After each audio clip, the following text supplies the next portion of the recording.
30 anni fa, un ragazzo generoso, coraggioso, un catanese impegnato, agente della Polizia di Stato, funzionario ucciso.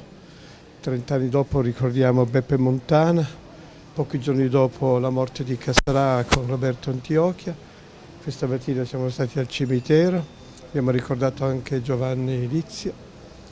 La memoria ha bisogno però di impegno e di responsabilità.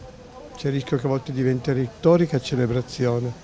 Qui oggi vogliamo vivere l'impegno, il coraggio, la testimonianza di uomini che hanno speso la loro vita per il bene comune del nostro Paese.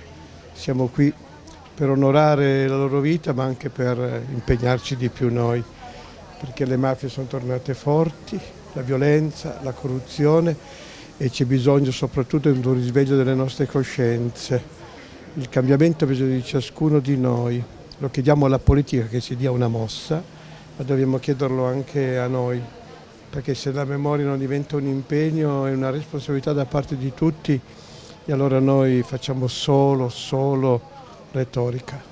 La comunità catanese ha risposto presente a questo appuntamento. Sono giornate con tanti momenti nei quartieri della periferia, con attenzione un po' a tutti, cominciando dagli ultimi, dai poveri, da quelli che fanno più fatica.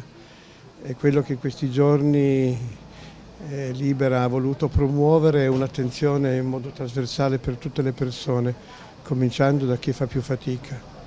Grazie. Ciao.